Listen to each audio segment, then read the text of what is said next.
Kita bergeser ke Riau, pemirsa. Polres Kuansing atau Kuantan Singingi membakar 40 rakit peti dan menangkap 2 orang pekerja penambang emas ilegal. Untuk menghentikan penambangan ilegal, Satreskrim Polres Kuantan Singingi harus menyeberangi sungai untuk sampai di tempat aktivitas penambangan emas tanpa izin atau peti yang berada di wilayah Kecamatan Singingi, Kabupaten Kuansing.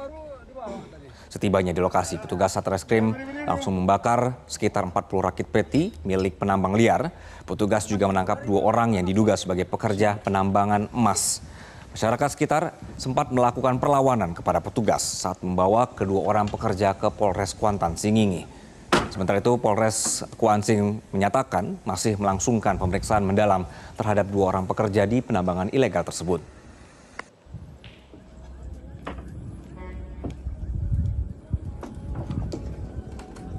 Polres Kuansing baru saja melakukan penindakan terhadap tambang-tambang emas ilegal yang berada di wilayah Kecamatan Singingi, yang dimana dalam giat tersebut kami berhasil memusnahkan sebanyak 40 dompeng yang digunakan untuk melakukan aktivitas tambang ilegal.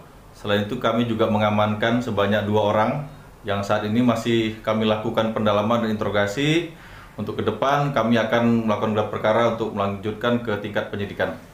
Untuk dompeng-dompeng lain, kami juga pastinya akan melakukan penindakan, yang dimana karena aktivitas tersebut merupakan kegiatan ilegal. Jelajahi cara baru mendapatkan informasi. Download Metro TV Extend sekarang.